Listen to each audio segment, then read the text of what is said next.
Welcome to episode 2 from the Average Rider. If you're visiting this channel, make sure to keep visiting it and do not forget to subscribe, because I will keep posting motorcycle riding videos, and soon I think I'll be doing some actually not some, but a lot of reviews from an average daily rider perspective. But today it's a nice day here in AZ.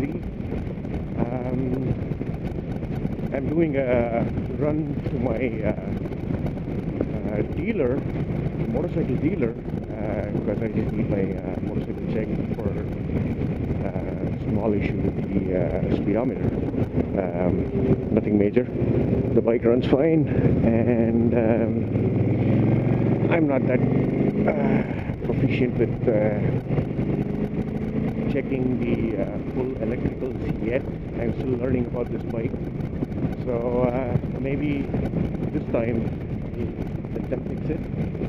Going forward, I'll probably do some work on my motorcycle and post those videos too. In this video, I just wanted to continue my talk from my first video, where I spoke about beginner motorcycling choices. What motorcycles do you get as a beginner? The one that I'm riding, it would definitely work as a beginner rider's motorcycle. It's just a little bit on the heavier side, so I would say 500, 650 would work. But now we'll probably talk about why I moved from sports bikes to cruisers, and what differences do I actually feel riding both the styles of vehicles. So first things first, in terms of sheer fun and you know, your face pulling off your body sensation, sports bikes give you that every time. I mean, you will never, it never gets old, getting on first gear, second gear, and pushing the throttle and just gripping the thing, letting it go. That's just phenomenal on sports bikes. I loved it. That sensation was awesome. But I think I passed that, because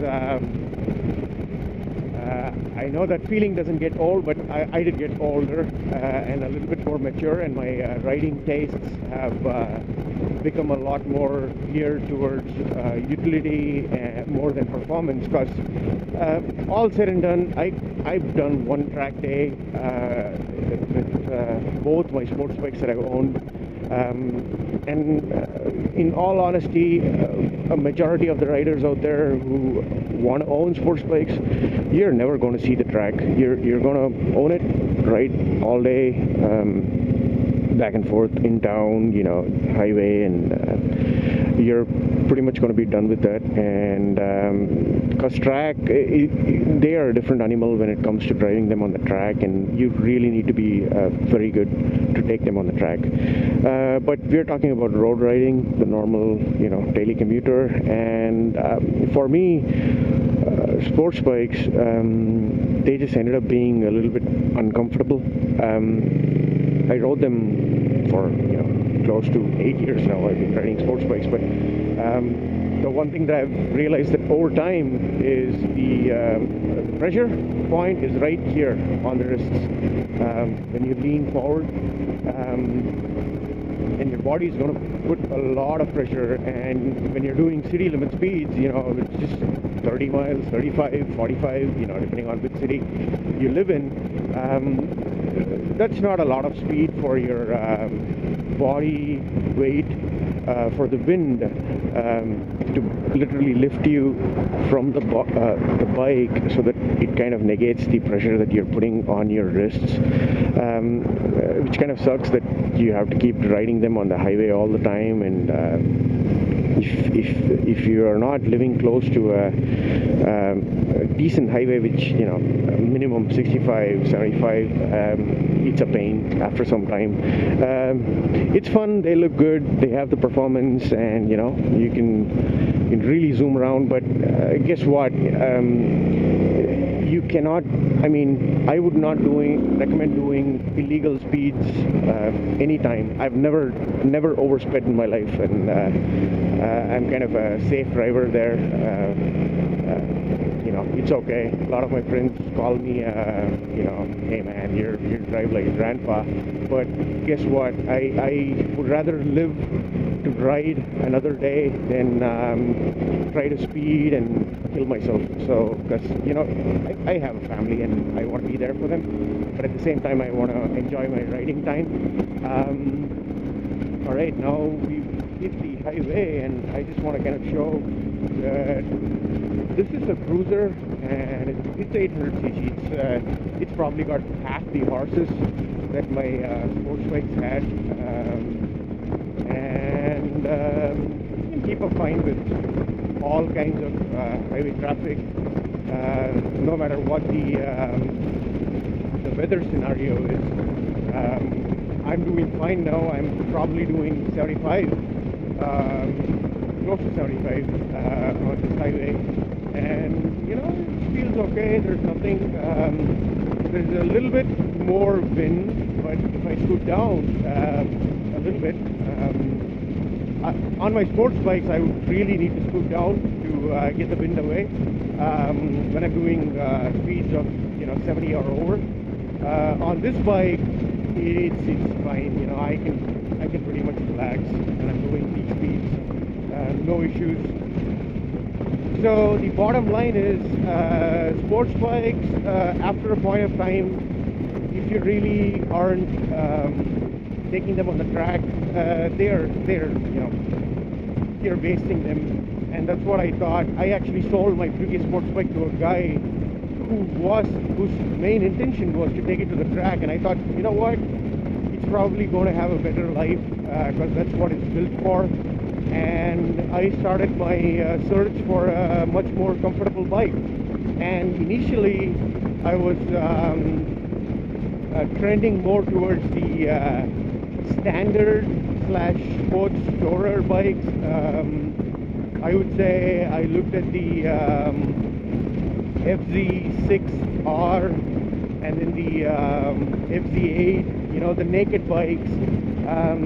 The problem again was those bikes, I mean, FZ6R was really good, and it had enough power. I think it would pull a lot harder than this bike, but the issue is, again, the rider triangle was, you know, it was tilted more towards the sports side of things, and I wanted something relaxing. I wanted to enjoy my ride, you know, stop wherever I wanted and take pictures, you know, carry stuff along with me. And on my sports bike, I really didn't have enough space, and I hated putting any kind of bags on my sports bikes. That made the sports bike look really bad, and I didn't want to do that. So I kind of enjoyed, once I started testing cruisers. I tested a bunch. I tested the Kawasaki Vulcan, the Yamaha V-Star 950, this particular model, Suzuki Boulevard C50. I had my eyes set on the M50, but then once I sat on this and realized that they both have the same engine, this felt a lot more comfortable. That felt a little bit towards you know, a stretched out, more, you know, what do you call it, dragster style of riding, which, you know, I didn't enjoy it that much. My hands were stretched out, and it was really not comfortable. This bike, it felt the most comfortable. I would say, apart from this, my other pick would have been the V-Star 950. That bike was phenomenal. It's just that bike was a little bit more heavier than I wanted. It was close to 100 pounds more heavy than this bike, so I thought let me get some riding done on this motorcycle, and then maybe I can move up to the V-Star 950 or even the 1300. So that was my thinking behind how I picked the motorcycle. But in terms of test riding, these is a few of the things that I found different from sports bikes to cruisers was inside town you can keep up with sports bikes. Yeah, they'll get away from you at lights, but they'll be stopped at the next light and you will catch up with them. It's not like you're going to be so slow that they're just going to knock you out. You're still going to be doing speed limits. So the only advantage they have is the acceleration right from the stoplight, but beyond that, once they get up to speed, you'll catch up with them. And on the highway, I mean, right now I'm doing the same speed that everybody around me is doing, and I'm pretty sure the sports bike guy, even my friend who I ride with, he has a sports bike. He has a Raven. It's a pretty awesome bike, but we both do the same speeds on highways, and at the end of the day, I feel a lot more comfortable after a long ride than he does, which is what I wanted. And I carry a lot more stuff because I've got saddlebags. I actually help him with his stuff. He gives me his stuff to carry on my bike, and so it kind of is best of kind of the both worlds. You get your motorcycle riding kicks as well as basically enjoying the ride, rather than constantly have to correct it, constantly have to watch for is anybody going to hit you. In this bike, I'm really visible. I get a lot of respect. I'm definitely getting more respect than I would when I'm riding a sports bike, because sports bikes, they're a lot more thinner, the profile is thinner, and a lot of people don't really see sports bikes. This bike, it's even though it's like a middle-size cruiser, it's pretty fat, and it's got a nice low mean profile, and people look at it, people know that you're coming, or you're in the vicinity. It's got pretty decent pipes. I haven't changed the exhaust. I've left it at the stock exhaust. But that's pretty much it. I mean, I really love this bike. It's very relaxed. I love the ride. This provides is plush. It soaks up bumps like crazy. My sports bike, I would feel everything, because that's what sports bikes do. They're meant to make you feel connected to the road. This one, it almost drives like a Mercedes or a Cadillac. It's like, it's awesome, it's smooth, it gets you where you want to go in real good style, and you'll totally enjoy riding this bike if you're up for riding cruisers. If you are set for sports bikes, that guy almost hit me. There you go. That was one example. I had to make a quick maneuver, but yeah. Talk about Cadillacs, that guy was an ass. Alright, but continuing on my talk, if you really want to do track days, go buy yourself a sports bike. But if you want to enjoy the ride and ride long, hard, have fun riding, then definitely cruiser bike is the way to go. You will enjoy riding a cruiser. I'm a cruiser convert for life now.